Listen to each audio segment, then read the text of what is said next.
Loose White dive on it. This is twice now the Celtics have been first to the floor. They try to save with Horford.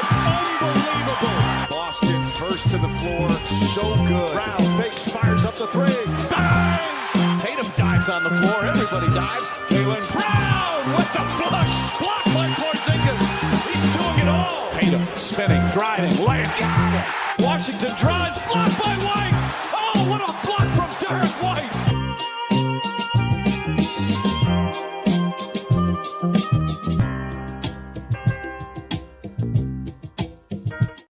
Welcome in, first to the floor. Ben Vallis here, along with Jake Geisenberg. Thank you so much for joining us. Hope you're doing well. Jake, we're halfway through this bizarre but awesome season. Still not entirely sure what to make of it, how to define it. How you doing, man?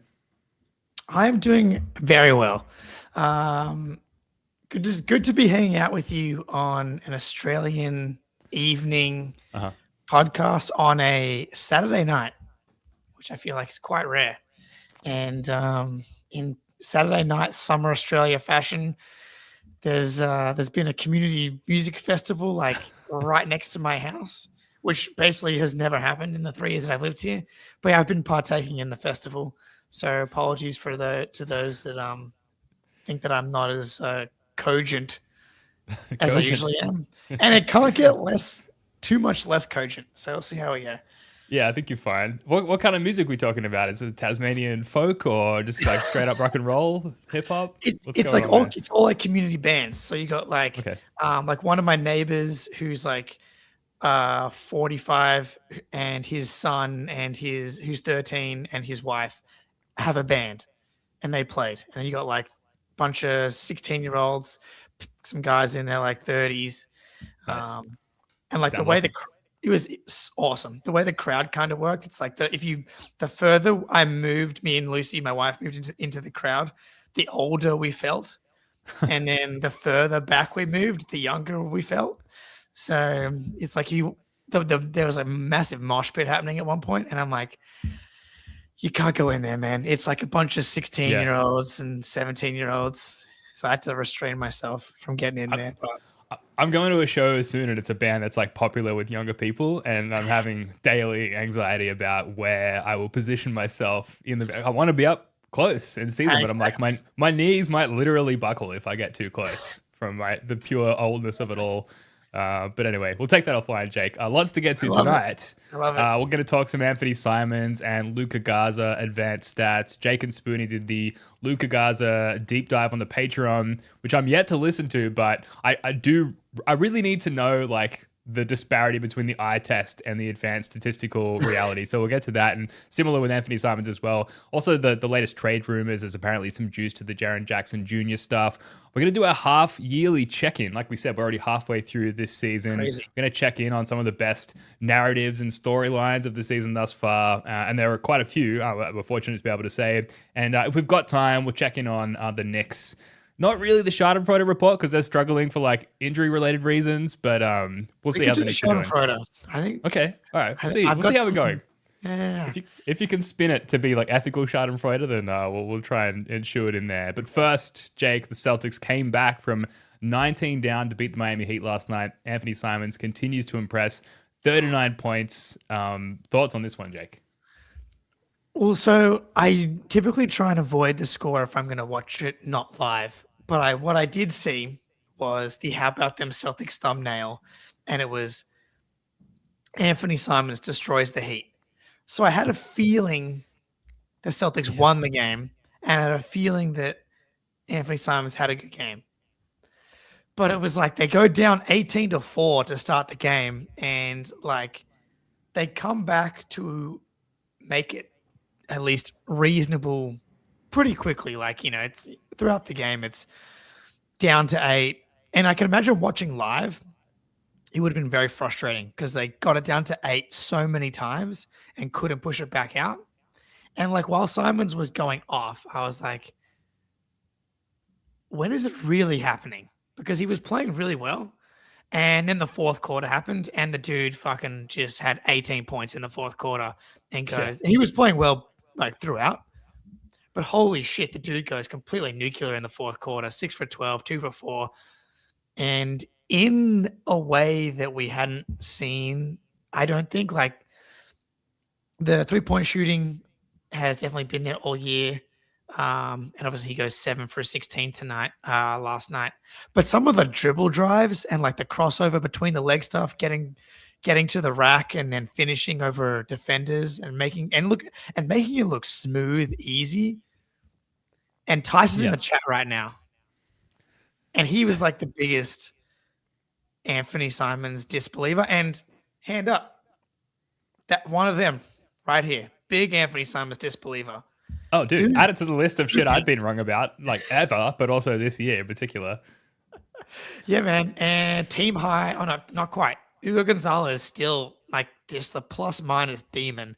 Team high plus 19. But Anfernee Simons, like the actual team high plus 18, 39 points on 28 shots, 6 for 6 on the line. And like outside of all the scoring, he had a chase down block. And I care so much more about the chase down block than I do about the. Well, I'm not sure if I can care more about the one chase down block that he like barely got to him. Then the steal as well, getting in the lane as well, and like forcing it out to Jaylen Brown in if you're going to get it to one person in transition, it better be fucking Jaylen Brown, who was awesome. I think he also Jaylen Brown, awesome. I'm not sure about that one.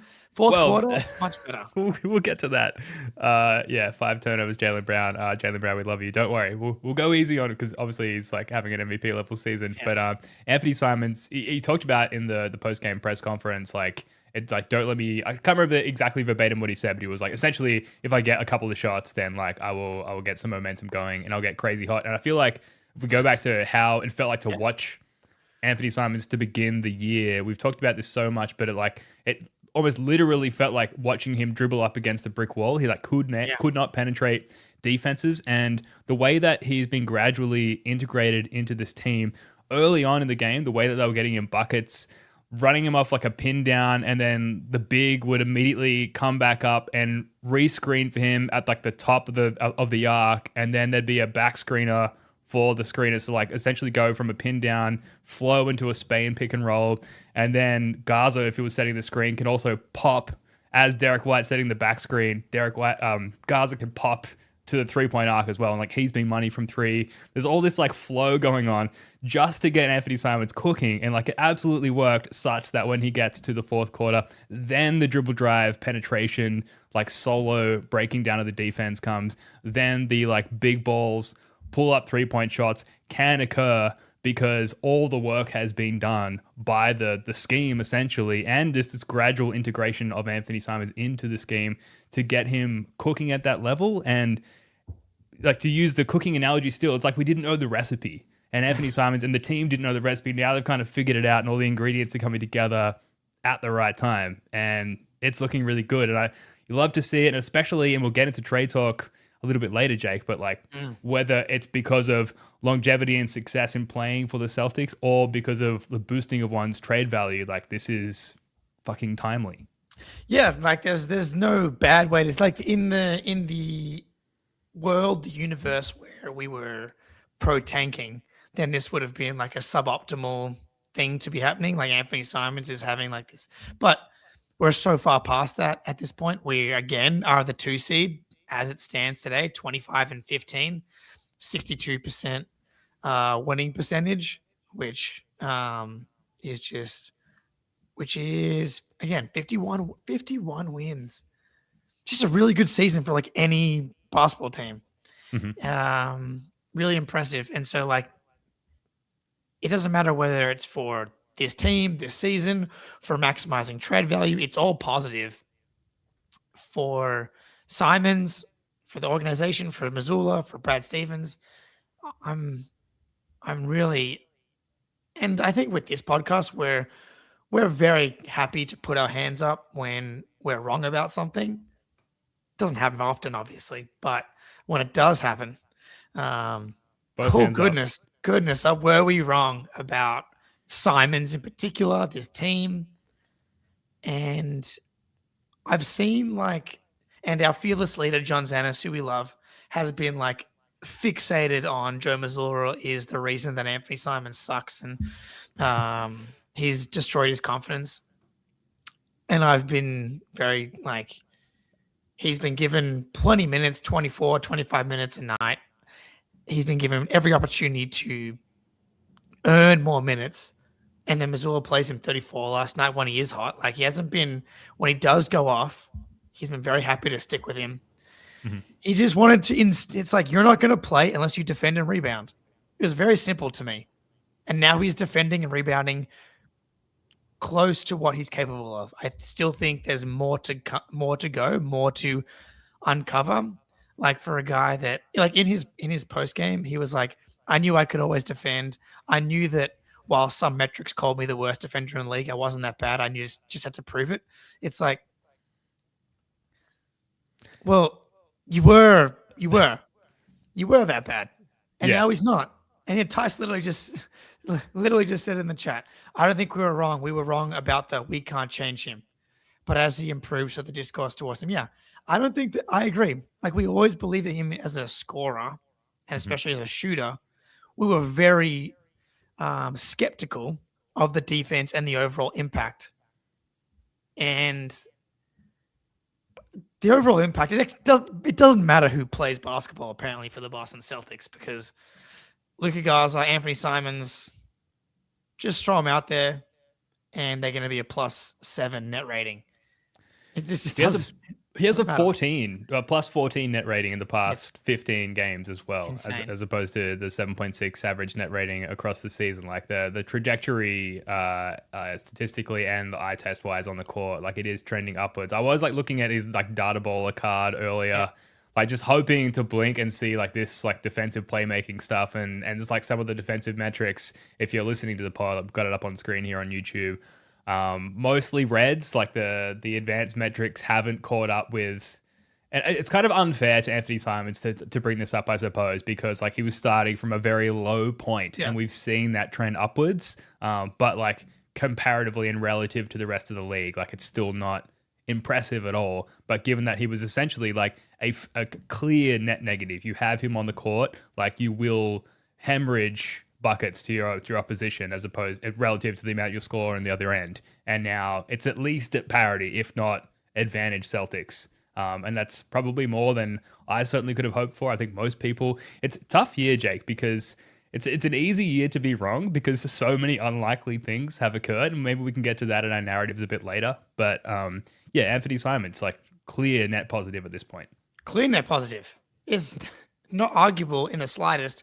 And like the offense, that was why coming into the season, I was like, I can see this team like getting into top 10 pretty comfortably. Like you added a piece like Simons, ton of shooting. I can see Missoula leading into the offensive rebounding. I think that they'll kind of Missoula ball their way to a good offense. But it's just all the like even like the defense, the rebounding like has its limitations because of the rebounding, the margins.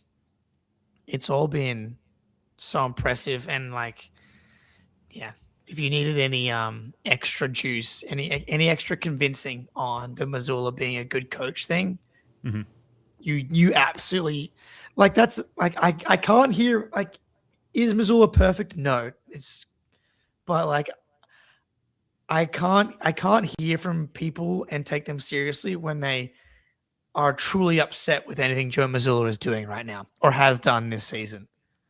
I'm like, they're on track to win, exceed their over-under win total by 10 wins. Yep.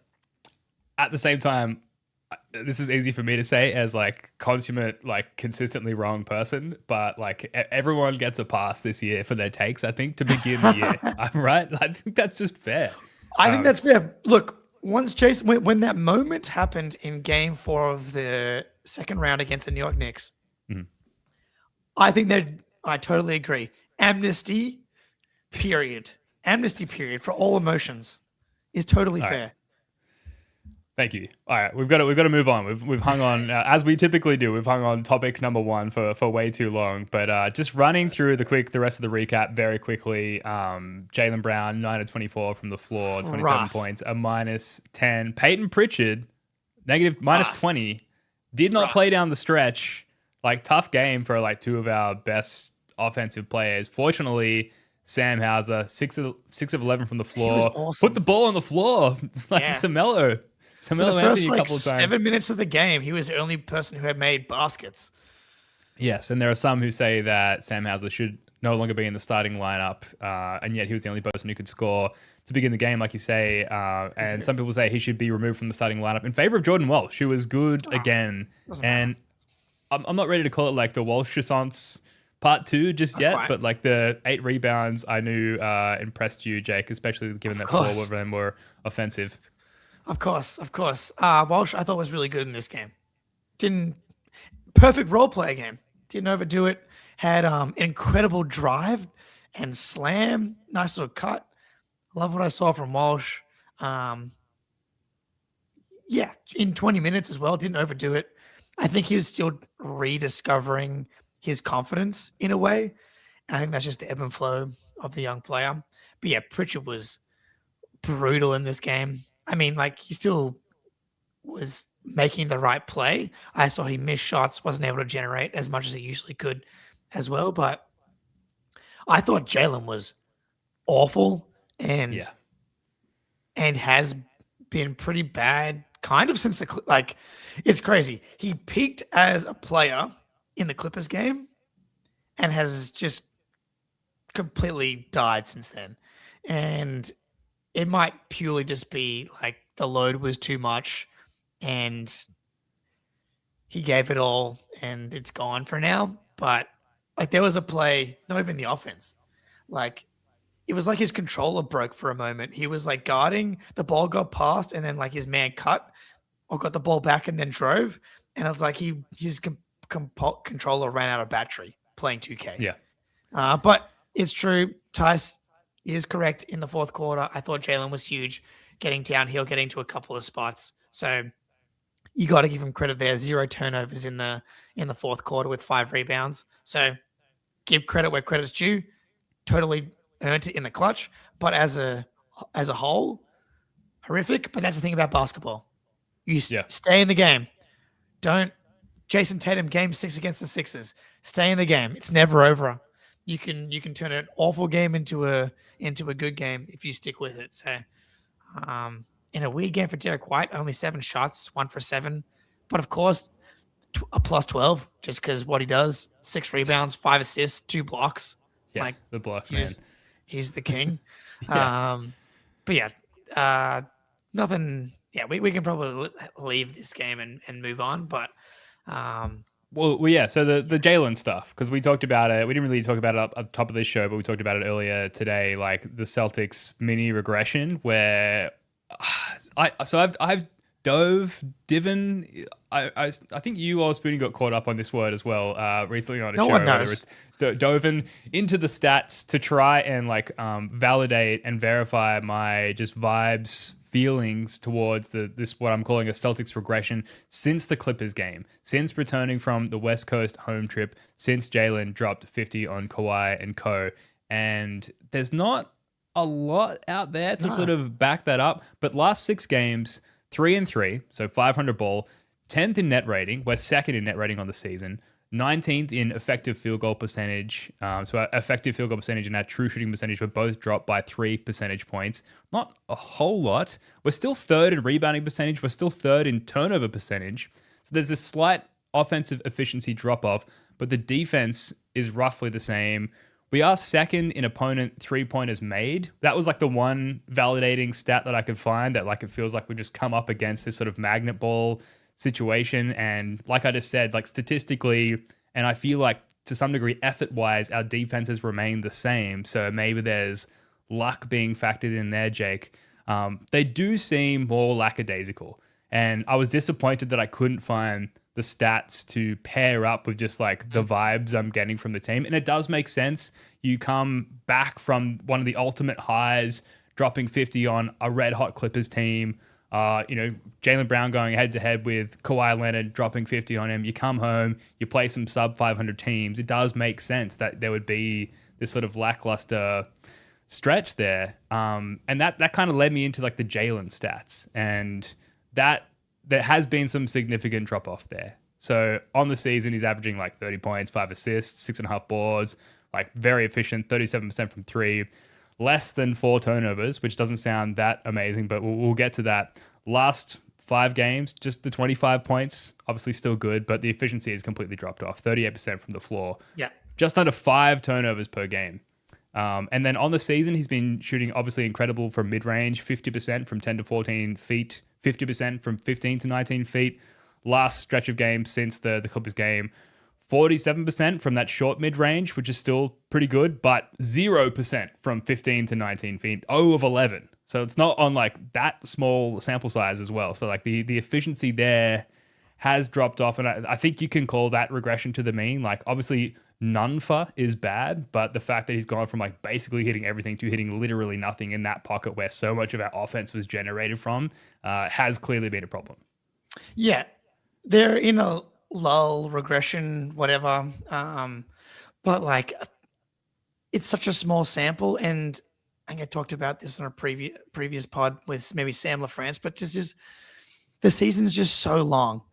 There's so many games, and you're going to have lulls unless you're like the 2024 Celtics or the Thunder from this season, a team that went 24-1 had a stretch like the Celtics are having right now for twice as long. So it's just going to happen in a season that's this ridiculously long. The Jalen numbers, whether it's due to fatigue or just like the dude was going to miss a couple of shots at some point, whether it's mental, physical fatigue, who knows? It doesn't really matter. What matters to me is like they're in a lull, but grind it out. Grind out W's. You wish they could have snuck out the Pacers win. They should have been able to force overtime or steal a win, if not for the illegal screen. But like, it happens.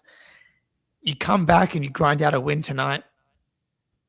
To me right now, it feels like survive till the All-Star break, get Tatum back, and it's time to push for the playoffs. The good news is you're the fucking second seed while you do that.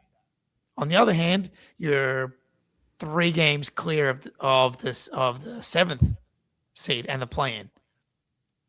So it sounds cool to be the 2 seed, but you're also like not that far off falling into the play-in. So you got to tip your cap to the team and take kind of a victory lap for exceeding expectations 40 plus games into the season.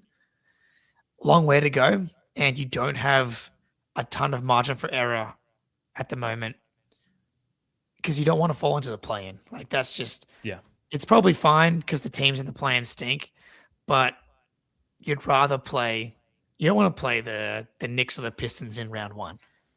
Like, even though I think you can beat those teams, you want to at least play them in round 2 or round 3.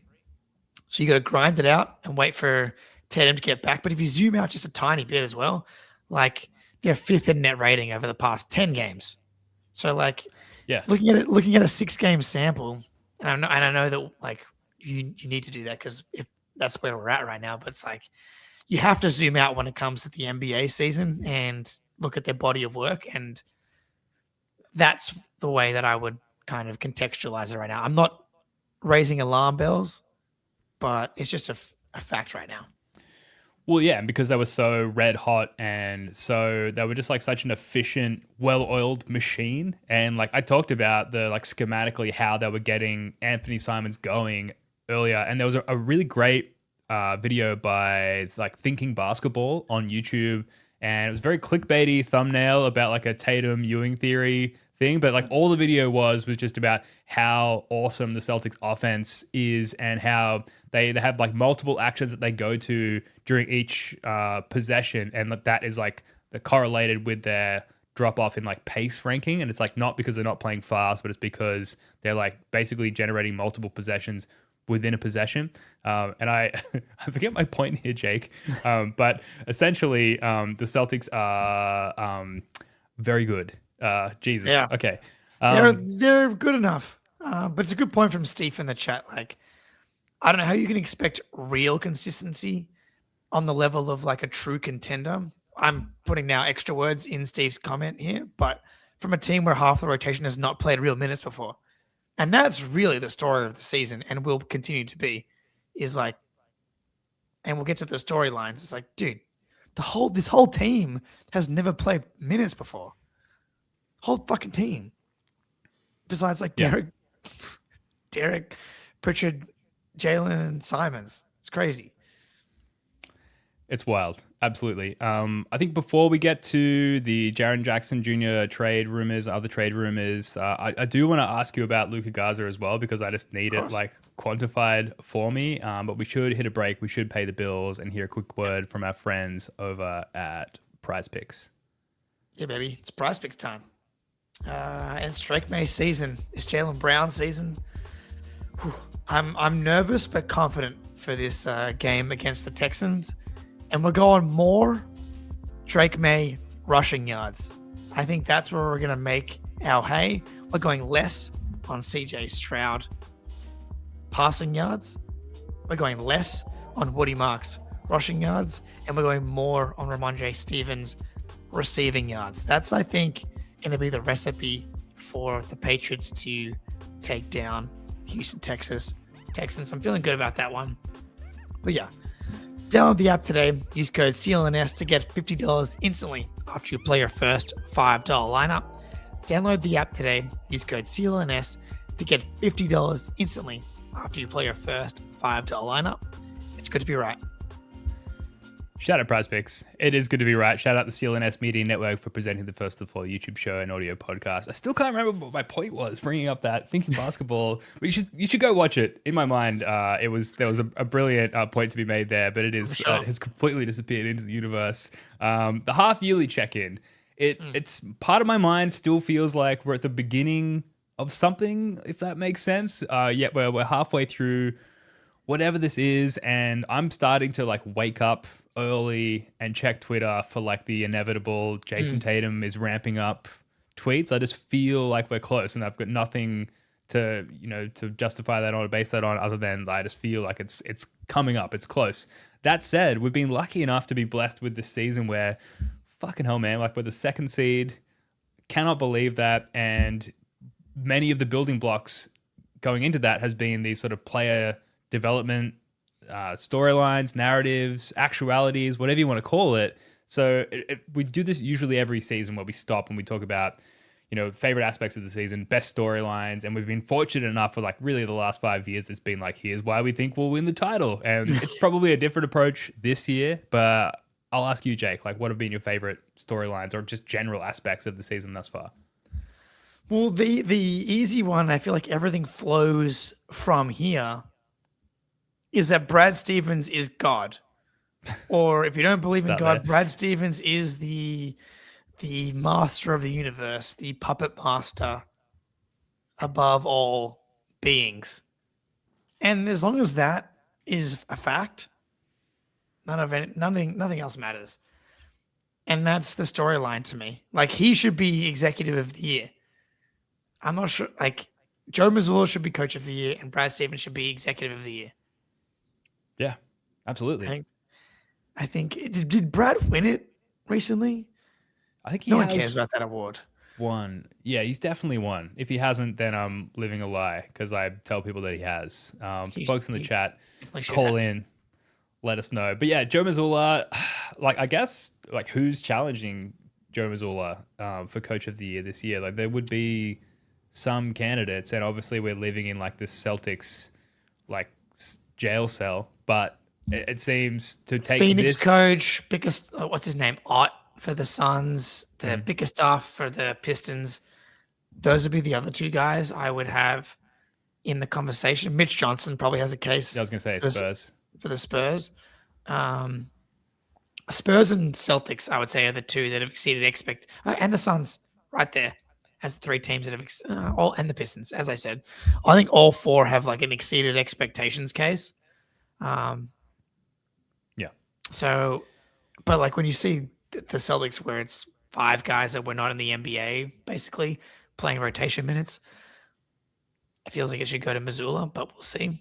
But to me, I'm now just not like I was mad at Brad Stevens for the Filipowski and the Kalkbrenner stuff. And now it's like, who am I? What am I doing? caring about something like that. What am I We doing? should strive for perfection, though. We should want everything that we've had plus the correct draft picks. Although, we wouldn't have Ugo in that situation, I suppose. Well, no, we still had Ugo, but we traded out of like pick 31 or 32 back to 45, picked up some more picks, and got Amari. Yeah, that's right. I'll bet my fucking life that Amari Williams ends up being the Kalkbrenner at this point. Like, Yeah, okay. that's just where I'm at. Give me Who are we Give me indeed? Brad Stevens. We are very lucky. He's been in our lives since, I want to say 2013, 2014 now. And what a stretch. What a great period of life. What a great time to be alive. Got to give a shout out to the Jaylen Brown narrative as well. I did a Patreon pod solo to begin the year during the preseason, right after Jaylen Brown sort of went out with the hamstring strain. And the premise of the pod was basically like, here's why we should trade Jaylen Brown. And again, like, I think we should be merciful. And this is obviously easy for me to say with takes like these, merciful to those who have been wrong about stuff this year, because, the second apron and the CBA and the size of Jaylen Brown's contract and the difficulty around like assembling talent, which we've since been proven wrong because Brad Stevens, as we've said, is just acquiring talent for like no money, are all reasons to go into at least having the conversation at the beginning of the season about trading Jaylen Brown. And man, was I wrong. So wrong again, and have been wrong before and since many, many times. Jaylen Brown has been awesome. He's been MVP level. He's getting league-wide, national-based recognition. He is almost certainly going to be an all-star starter. He's almost certainly at least going to be all-NBA second team, if not all-NBA first team. He has been incredible. And what I love about it is just like, okay, first opportunity to prove yourself at that level without Jason Tatum, while thankfully and blissfully remaining a Celtic. First opportunity, fucking nailed it. Jaylen Brown absolutely crushing it at the first glimpse of an opportunity to do so, and has been, aside from the turnovers, if I'm going to be really critical, basically faultless, and has carried this team to the second seed in a somewhat diminished East, but like not a completely talentless East. And that's been incredible. And that is, I think, easily the best narrative of the year, aside from the Missoula Coach of the Year stuff. No question. Jaylen Brown and fucking the haters. There's no more iconic duo. And the turnovers, there have been some bad nights, but coming into the season, we all were like, if he can keep the number under 4, 3.8 is where he's at right now. 3.9, it doesn't really matter, like if you're 3.8 versus 4, but under 4 was the number that we wanted for him. And more importantly, the Celtics are leading the league in fewest turnovers. So it doesn't actually really matter if Jaylen is turning it over a little bit more than you want, as long as if he's driving the offense for the vast majority compared to the other players on the team, and that's we're at second now. Steve is just fact checking my ass in the chat right now. That's keep it going. That's tough, but yeah, we're second in the league in turning the ball over the fewest. That's the number that matters more so than Jaylen Brown's individual turnovers. So OKC leads now, apparently. Fuck those guys. Yeah, they're back on a 5-game winning streak. I would be so mad if I was an OKC fan, because no one talked about them for like their 25-game winning streak, and then they lost a few games, and everybody was like, they're frauds, and now they've won 5 in a row, and no one's talking about them again. Yeah, we've been there though. Target on your back, championship contender. Like we've lived that life. We've had the blessing of living that life. Yeah, it's technically a good thing being treated in that way, because it means you're legit. But yeah, Jaylen Brown, legit taking a step forward at the age of 29. Not something you see very often. Love that. Like is the next one Luca Gaza? Like, as far as is that the most surprising of it all? Because at least there was enough people that believed in the talent and scoring ability of Anfernee Simons, where maybe that's not the most surprising. It might be Jordan Walsh. I was someone that was like, he might get cut. whatever we go to next has dipped into that realm of like, geez, like so surprising. Could never have predicted. We've covered Jaylen Brown is awesome. Like, I didn't personally predict it, but like in hindsight, not at all surprising. Joe Mazzulla, Coach of the Year, like clear cut number one candidate. Not surprising at all. Everything else is extremely surprising, including Jordan Walsh, like starter level talent. Luca Gaza, not shit, evidently. Neemias Queta, same category, not shit, like a clear contributor, like starter level, if not like maybe future is one of the better bench bigs in the league based on how he's performed as a starter so far. Minot, like clear cut, like what we were doing in Minnesota, he can play. Peyton Pritchard, just taking his offense to a new level, like getting into the paint, bumping guys off, like turning around, fading. Where does it end? Like, it's all so surprising and so amazing. And Derek White is just like, meanwhile, as Derek White does, just operating in the shadows, being awesome in an unnotable way. The mistress, I had to throw that in there. But yeah, I mean, so I guess what is the most surprising of all of those things? And maybe it is that Luca Gaza is like an operable backup big man. It might be that Queta is like legit a starter.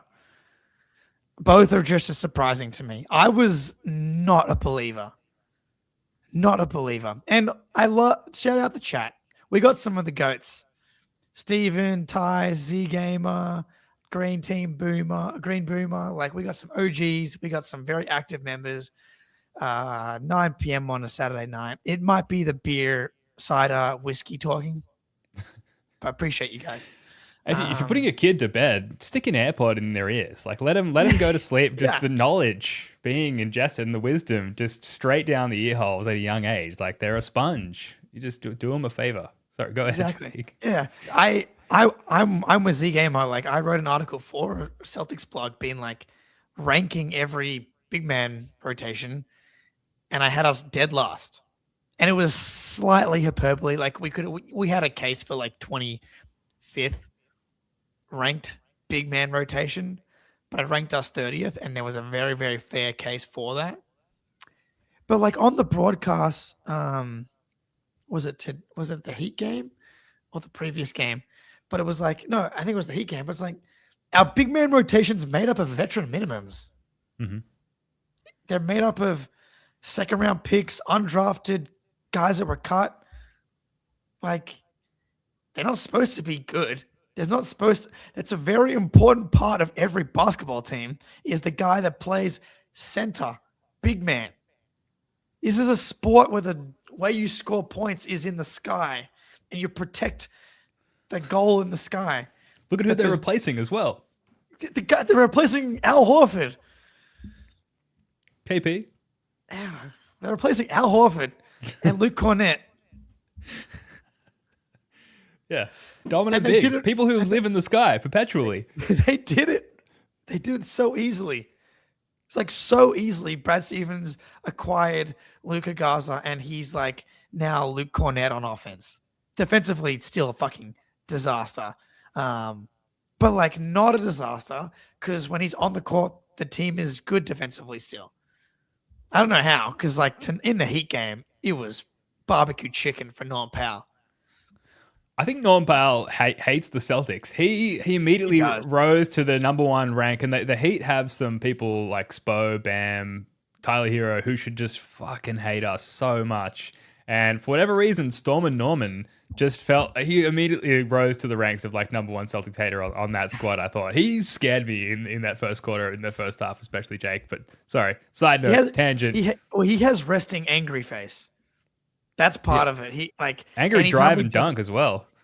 Like he has, anytime he does anything, he just has the same angry, "You've slighted me, I'm taking this shit personal," type of face. But yeah, man, I think Queta and Gaza, you can have them as a tie, maybe cut Queta ahead of Gaza, but like either or both of them being Queta having some of like the biggest impact metrics in the league. How are you supposed to reconcile this stuff? Okay, well, so speaking of metrics, I've got the Luca Gaza data baller profile up. I'm dying to know, and might have buried the lead here, like that. You said he's still a complete liability on defense. I'm not quoting you directly there, Jake, but that's what I was afraid of. Essentially, is the good things about Luca Gaza. We've seen this with like Marcus Smart as well. Are so noisy, so loud, appear to be so dominant at a surface level. But then you look up and you're like maybe still down 5 points. And I feel like that's kind of the Luca Gaza experience. So like, I'll just ask you at a macro level, like, is he good? Is he playoff proof, playoff worthy? And what's the story here with Luca Gaza? Because I think everyone agreed that he's exciting. He looks good, but there's maybe for people who like know what a Brad Stevens built team looks like or should look like, know that there's probably some holes here that we need to discuss, if that makes sense. No, my instinct is for the playoffs, the clock will strike midnight and this motherfucker's turning into a pumpkin. And that's what's going to happen once we get there. But That's it's the not regular. But if you get a guy for the regular season that can do what he's doing, that's on the veterans minimum again, then that's a grand slam. Playoffs, you're toast. Absolutely toast. And maybe I'm wrong. Can you imagine if I was wrong? Can you imagine if Luca Gaza is a viable big man in the At this playoffs? point, I know nothing. We know nothing. Agreed. I almost like I want to speak it into existence by believing it's just so impossible. Yeah. But like with Luca Gaza on the court, in 479 true, like with low leverage minutes filtered out, the Celtics are a plus 7.2 net rating. Elite stuff. Offensive rating off the fucking chain. The defensive rating 115.3, which would be that's like it's like slightly lower than our overall defensive rating. It basically makes us league average defensively with him on the court, which just shouldn't be the case with Luca Gaza as your big man. No. It just shouldn't be, but it is. And I think, to me, I just think the answer to that is Derek White. And if you're listening to the Patreon, me and Spoonie like tried to wrap our minds around the Luca Gaza experience for like half an hour. So if you want to get me and Spoonie breaking down the Luca Gaza film, offense, defense, across the board, all the metrics, I recommend subscribing to the Patreon. Yeah. And a bunch of other stuff. But we did kind of dive into that. But the numbers are totally good enough. But if you get a dude that can just like be innings eater for the regular season, and even more so provide like a really positive offensive infrastructure for your young players, like for Walsh, for Ugo, the dude just sets really good screens, rolls, makes the right decisions. He's like pretty much Luke Cornett offensively, and he's shooting 50% from three. Mm-hmm. Yeah, it's ridiculous. We've got it on screen right now. The number one thing that I want to see from Gaza in particular is just like, we've got to find him for more threes. And that's going to change when Tatum comes back, because no one's better at generating pick and pop threes on the team than him. Yeah, man. He hasn't seen the Tatum big man boost behind yet. the back Al Horford play that we've been running for the past forever. That's going to be a huge part of the offense. And he's not going to shoot 50% from three, but he's got good enough shooting numbers going back to college that make me think he's going to be very, very effective on wide open pick and pop threes with Jason Tatum, which is very exciting. Defensively, he's just in the right spots and he tries hard, and that's enough in the regular season, surrounded by Derek White, Jordan Walsh, Hugo Gonzalez, Jalen Brown. Mm-hmm. And playoffs, I can just imagine like pick and roll defense against like Jalen Brunson, Cade Cunningham. It's going to be just complete food. Just buffet, Shannon Sharp, picking, lobster, crayfish. What do you got? Put it on the plate. Platter. Yeah. Smorgasbord. He's such a weird player, man. Like I think I love him. mostly because of just the excitement of the regular season. But like anyone that is like volatile in your life, in a relationship, and that you love, there's an element of that of like caution and being prepared, almost like 1 foot out the door. And like you just said, like the 1 foot out the door is like for the playoffs, I'm prepared and set up to not be heartbroken by the lack of productivity and the feasting upon that occurs on Luca Gaza by way of our opponents. And like looking at like I've been bringing up Data Baller constantly on this pod so far on the screen, but like normally it's like sort of broken down by categories, and it's like clearly broken up by like greens and yellows and reds across different categories. It's like a fucking rainbow with Luca Gaza, man. Like he's red, blue, green, yellow, everywhere across mold. Like he's like simultaneously good at some aspects of like playmaking, but also terrible at other aspects, and good at some aspects of defense and terrible at other aspects. Like how he can be so good at offensive rebounding and so bad at defensive rebounding does not make sense to me. Right? Yeah. What the fuck? So I don't know if we've necessarily learned anything other than like just be wary of what will come up in the playoffs inevitably. But Luca Gaza, we are enjoying you. Just quickly, other narratives, Jordan Walsh, Ugo Gonzalez. I think just we could probably couple all of that in with just like the Celtics player development squad success. And like clearly they have shown themselves to be, again, an upper echelon franchise. And no matter like what the directive is in terms of like who your personnel are, how you need to get the best out of them, what the goals are for them, for the team, but also individually in their growth and for their careers, the benefit of their careers, the Celtics will get the best out of you for yourself, for your career, while also getting the best out of your team contribution as well. We've seen that sliced so many different ways with so many different types of teams and types of personnel, staff off the court, players on the court, all different kinds of combination. There's been consistency, like, again, Brad Stevens, basically since 2013. It's amazing. He's obviously the fulcrum of it all. So please never leave, Brad Stevens. Do you want to get to Jaren Jackson Jr., or is there any other sort of season narrative you want to touch on before we move on? No, let's get the Jaren Jackson Jr. Yeah, okay. I thought I had no, I don't have a screenshot here, but Michael Scotto of Hoops Hype reported yesterday that amid Ja Morant talks, Jaren Jackson Jr. remains a player the Memphis Grizzlies want to build with. However, that stance hasn't stopped various teams across the league from registering interest in Jaren Jackson Jr., including the Detroit Pistons and the Boston Celtics.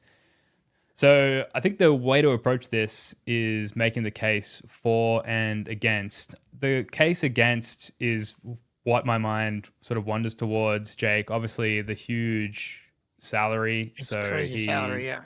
Makes an insane amount of money. So this year, or next year, 49 mil. The following year, 50 mil. The following year, 52 mil. And then he has a player option in 2029, 2030. Meanwhile, he can't fucking rebound. So those two things alone make me essentially, it's an easy case against in my mind. But this has kind of lingered, this story, Jake. So if you don't mind, like what's the case for? First thing, if Brad Stevens does it, then it's a good move. That's important to just like get that out of the way. Sure. I don't think it makes any sense.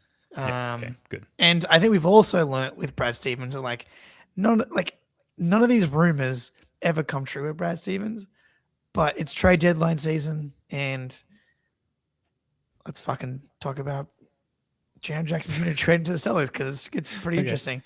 But it also contractually, now, if you've been listening to this podcast for longer than like 2 episodes, you know that Jake doing mathematics, especially on a day where he's had like between 2 and 7 drinks, is dangerous. But I believe when you add together the 2026, 2027 salaries of Jason Tatum, Jaylen Brown, Derek White, Peyton Pritchard, Jaren Jackson Jr., Sam Hauser, Cater, Ugo, Gaza, you have $1.2 million before you're back over the second apron, and that's 9 players.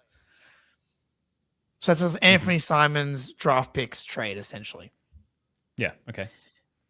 If to fill out the roster, you trade away Pritchard and Hauser and replace them with rookie contracts and minimum contracts. So your team is Tatum, Jalen, Derek, Triple J, Cater, Ugo, Gaza. That's 7. And then like the rest are just rookie contracts and minimums. Don't know, man. I don't know. On one hand, I'm like, that defense is just like going to be the nastiest, craziest shit you've ever seen. Like a Tatum, any lineup where you can actually play Tatum at the 3, that just means you're just huge. And you're rebounding, like even though Jaren Jackson sucks at rebounding, if Tatum's your 3 and Kate is your big man and Jalen's your 2 and Derek's your 1, everybody is pretty much a plus rebound. Tatum's a huge plus rebounder. Derek and Jalen at the 1 and the 2 are huge plus rebounders at that position. And with Cater, the rebounding is mostly like fine. So I think that's not a problem. But the overall defense would be hellacious. Sure. Now, that's fair. When someone goes to the bench, I don't know. But maybe Brad Stevens is just factoring in the Brad Stevens inflation, where not only do you bring in Jaren Jackson and he goes from being the guy you've seen to now what we've seen with Gaza and Cater, there's no chance these guys are fucking going to drag the Celtics to anything above 500. Psych, 50-win team. By the way, Jaren Jackson Jr. is now in the Defensive Player of the Year candidate and back in the All-NBA conversation. Do you need to run a center alongside Jaren Jackson Jr. though, right? Like he has to play the 4. It seems. I think he can't rebound. Yes, but there are numbers that indicate that the team's rebounding can be fine with him on the court. The problem is is that just you asking to Jason Tatum to solve all your rebounding problems again? Sure. But but that's the thing again. With the whole point of this is you basically have to be in the second apron again, and maybe they don't care about that, and because they're out of the second apron this year. They need to be out for one more year in order to start to unfreeze their picks and then not commit more penalties. Maybe they don't give a fuck and they're going to get Jaren Jackson Jr. and go win the title. I doubt it. On court, conceptually, it makes a ton of sense. I can see, especially this season, you can just have because he only makes $35 million this year. And they're like, maybe we're just way better than we thought. Let's just go make a win now trade. Win now, move now, win the title, and then trade Jaren Jackson Jr. in the offseason. Yeah, it's a huge salary bump from this year to next Terrible year. 35 contract. mil to 49 mil. But yeah, I mean, we're sharing this up on screen now, but something that is sort of stuck in my mind with Jaren Jackson Jr. is that he's injured a lot and is just kind of one of those classic injury-prone big men. And the Memphis Grizzlies, they have their problems and have had their sort of organizational problems, and maybe that is to some degree a part of it. But last year he played 74 games, year before 66 games, 63 the year before, 78 the year before that. For a active big man, these aren't, I think, overly low numbers. That's not as alarming as I guess what I had in my mind.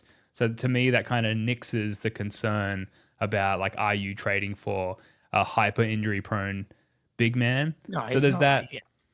So yeah, and then the salary is the other really limiting factor. But if you're just getting him on a rental essentially before the bigger salary kicks in, that just seems overly complicated, I guess. To have to be able to move off him and find a taker for him on that looming big salary as well.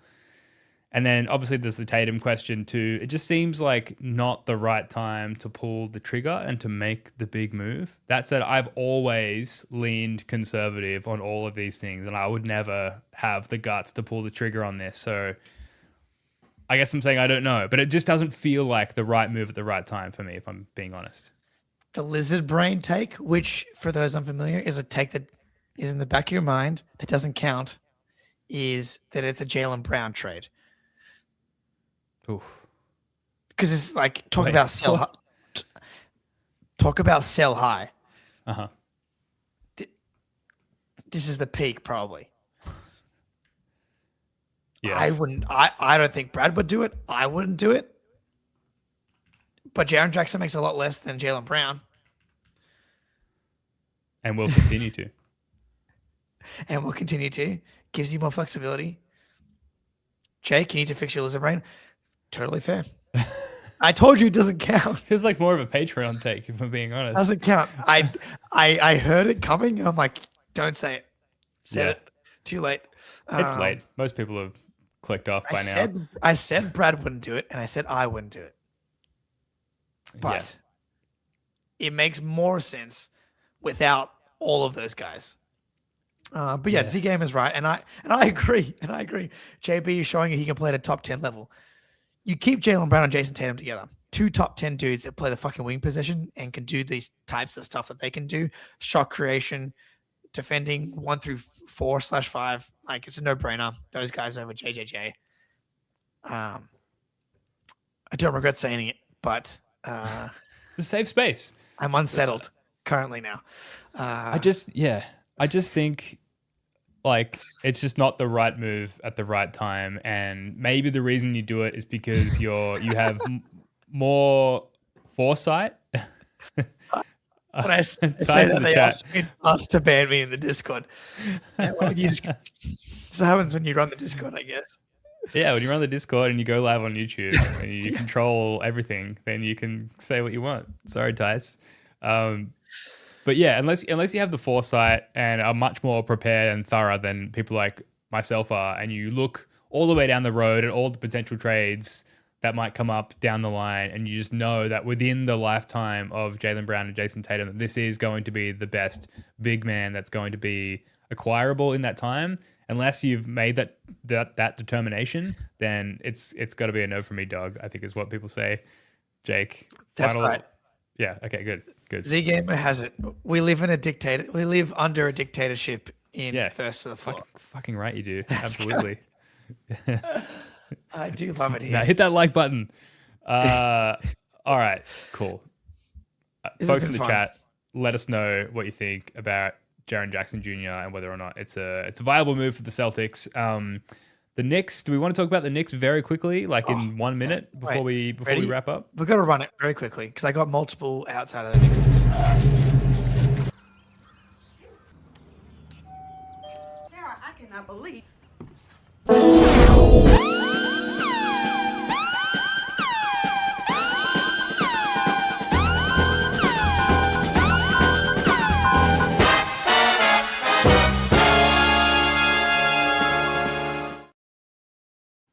Yes, sir. First Schadenfreude that I have been on of the season, Jake. But I assume you've got a fresh plate of Schadenfreude ready to serve up to us all. I don't even know what happened to the Knicks. I just assume they lost. They did. I know we're up half a game, so I know they lost. But we don't want to celebrate injuries. It's not about the Jalen Brunson thing.